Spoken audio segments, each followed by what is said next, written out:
World war 3 is going to start. হ্যাঁ, কারণ 1 April 2024 Israeli এয়ারফোর্সের একটা F-35 বিমান ইসরায়েল থেকে টেক আপ করে, যেটা জর্ডান দিয়ে ইরানের দিকে যাচ্ছিল। কিন্তু হঠাৎ করে কি এমন হলো যে এটা এর দিশা পরিবর্তন করে সিরিয়ার রাজধানী দামাস্কাসের দিকে রওনা দিল, এবং ঠিক 5টা বাজে এটা হামলা করলো সিরিয়ায় থাকা ইরানিয়ান কাউন্সিলে। পরপর ক্ষেপণ করা মিসাইলে এটা কাউন্সিলকে একেবারে ডিস্ট্রয় করে দেয়, যার জন্য প্রায় 13 জনের মতন মারা যায়। বাট একটা ইন্টারেস্টিং ফ্যাক্ট হচ্ছে এদের মধ্যে ছিলেন ইরানিয়ান রেভলিউশনারি গার্ডের ব্রিগেডিয়ার মোহাম্মদ রেজা জায়েদি। তার মৃত্যুর পরে Iranian leader Ayatollah Khomeini openly বলেন যে তিনি এই মৃত্যুর বদলা অবশ্যই নেবেন।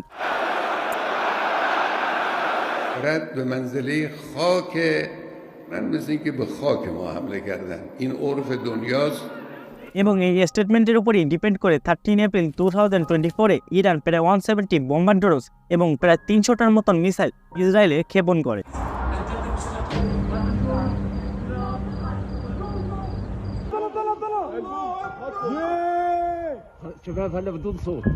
যার মধ্যে প্রায় 99% মিসাইলই ইসরায়েল ইন্টারসেপ্ট করতে সক্ষম হয়। বাট এই অ্যাটাকের বিপরীতে 19 এপ্রিল ইসরায়েল আবার ইরানে অ্যাটাক করে। বাট এবার সেটা ইরানের বাইরে ছিল না, ইরানের নিজস্ব মিলিটারি বেজে ছিল। আজকের এই ভিডিওতে আমরা এই যুদ্ধে ফ্যাক্টসের দিক থেকে কোন দেশ আগে এগিয়ে এবং ফিউচারে এই যুদ্ধ কোন দিকে মন নিতে চলেছে তার ব্যাপারে জানতে চলেছি, যার জন্য আমাদের ইরান এবং ইসরায়েলের মধ্যে থাকা হিস্টোরিক্যাল রিলেশনের দিকে লক্ষ্য করতে হবে।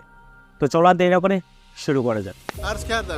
Iran's ambassador to Syria, Hossein Akbari, said Tehran's response would be harsh.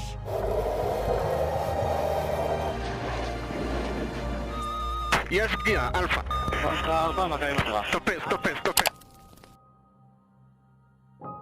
এখন ইসরায়েল এবং ইরান মিডল ইস্টের দেশ, এবং পুরো পৃথিবীর 95% ট্রান্সপোর্ট হয় এই এরিয়া দিয়ে। তাই এখানকার কোনো যুদ্ধ যদি দীর্ঘস্থায়ী হয় তাহলে পুরো পৃথিবীর বাণিজ্য ধসে পড়বে, যেটা কোনো দেশই চায় না। এবং এই কারণেই মূলত ইরান এবং ইসরায়েল একসময় বন্ধু ছিল। ইরান ছিল পৃথিবীর মধ্যে দ্বিতীয় মুসলিম দেশ যারা ইসরায়েলকে সমর্থন করেছিল, কারণ 1925 থেকে 1971 পর্যন্ত ইরানে পেহলাভি ডাইনাস্টির রাজ চলত, যারা এক কথায় ওয়েস্টার্ন কান্ট্রিদের গোলাম ছিল। ইরান হচ্ছে পৃথিবীর 5th highest oil reserving country. তাই ওই সময় ইরানের এই তেলের উপরে আমেরিকা এবং সোভিয়েত ইউনিয়ন দুই দেশেরই নজর ছিল। তারা সবসময় চেষ্টা করতো কোনো না কোনোভাবে ইরানের পলিটিক্সকে ইনফ্লুয়েন্স করার জন্য, যাতে আমেরিকা এক পর্যায়ে গিয়ে সফল হয়েছিল। এবং এর জন্যই মূলত ওই সময় ইরান এবং ইসরায়েলের মধ্যে একটা ভালো সম্পর্ক ছিল।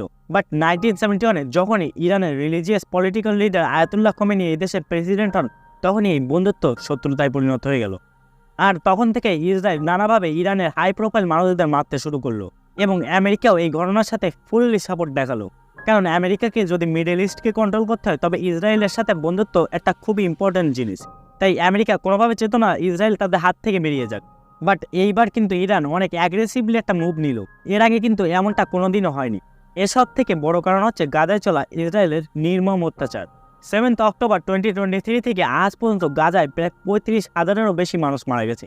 এর মধ্যে না জানি কত হাজার শিশু রয়েছে, তারাও এই নির্মম অত্যাচারের হাত থেকে মুক্তি পায়নি। বাট ইরানের এত বড় একটা অ্যাটাকের সত্ত্বেও ইসরায়েল কিভাবে তাদেরকে সম্পূর্ণভাবে সেভ করলো কে জানে। এই মিস্ট্রিটাকে সলভ করতে হলে আমাদের দুই দেশের মিলিটারি পাওয়ারকে অ্যানালাইজ করতে হবে। ইরান এই অ্যাটাক করার প্রায় 72 ঘন্টা আগে থেকে পৃথিবীর অনেক দেশকে জানিয়েছিল যে তারা অ্যাটাক করতে চলেছে ইসরায়েলে, এবং এখান থেকে ইসরায়েলের ইন্টেলিজেন্সের কাছে এই খবরটা চলে যায়। তাই তারা এই অ্যাটাকের জন্য আগে থেকেই প্রস্তুত ছিল। ইসরায়েল মূলত বিভিন্ন দেশের সাথে 22,145 কিলোমিটারের বর্ডার শেয়ার করে, যাদের মধ্যে এমন একটা দেশ নেই যারা ইসরায়েলকে পছন্দ করে। প্রত্যেকের সাথে ইসরায়েলের শত্রুতা। তাই ইসরায়েল তাদের এয়ার ডিফেন্স সিস্টেমটাকে পৃথিবীর one of the best air defence সিস্টেমে নিয়ে গেছে, যাতে আমেরিকা বিলিয়ন্স ডলার খরচ করেছে। ইসরায়েলের কাছে বিভিন্ন মিসাইলকে ইন্টারসেপ্ট করার জন্য আছে দ্য অ্যারো, ডেভিড স্লাগ এবং দ্য বিখ্যাত আয়রন ডোম, যেগুলো 13 এপ্রিলের রাতে 99% মিসাইলকে আকাশে ইন্টারসেপ্ট করতে সক্ষম হয়। বাট এখানে একটা ইন্টারেস্টিং ফ্যাক্ট হচ্ছে ইরানের মিসাইলগুলো কিন্তু ছিল তাদের নিজের তৈরি, যেগুলো অনেক চিপ এবং লো কস্টের। বাট এদের মধ্যে প্রত্যেকটা মিসাইলকে ইসরায়েলের ইন্টারসেপ্ট করার জন্য প্রায় $50,000 মতন খরচ হয়েছে, এবং মোট যে খরচটা সেটা হচ্ছে $1.35 বিলিয়ন। এখন ইসরায়েল এবং ইরানের মিলিটারির মধ্যে ইরানের ম্যান পাওয়ার, নেভি এবং আর্মি সব থেকে বেশি শক্তিশালী। বাট ইসরায়েলের যে এয়ারফোর্সটা সেটা ওয়ার্ল্ডের one of the best air force. But র্যাঙ্কিংসের দিক থেকে দেখতে গেলে ইরান পৃথিবীর 14তম এবং ইসরায়েল 17তম মিলিটারি পাওয়ার। তাছাড়া ইরান লেবাননে থাকা হিজবুল্লাহ, গাজায় থাকা হামাস এবং সিরিয়ায় থাকা ইউতি এবং শিয়া রেবেলস সহ অনেক মিলিটারি গ্রুপের লিডার। এখন ইসরায়েলের পিছনে যেমন আমেরিকা, ইউকে, ফ্রান্স রয়েছে, তেমনি ইরানের পিছনেও রাশিয়া এবং চায়না রয়েছে। আর রিসার্চ অনুযায়ী এই সেপ্টেম্বরের মধ্যে ইরান পারমাণবিক বোমা তৈরি করতে সক্ষম হতে পারে, যার ফলে তখন দুই দেশের কাছে নিউক্লিয়ার পাওয়ার চলে আসবে। আর হয়তো তখন থেকে শুরু হবে ওয়ার্ল্ডের ফার্স্ট নিউক্লিয়ার ওয়ার, যেটা মানবজাতির জন্য অ্যাট লাস্ট আর যাই হোক সুখ বয়ে আনবে না।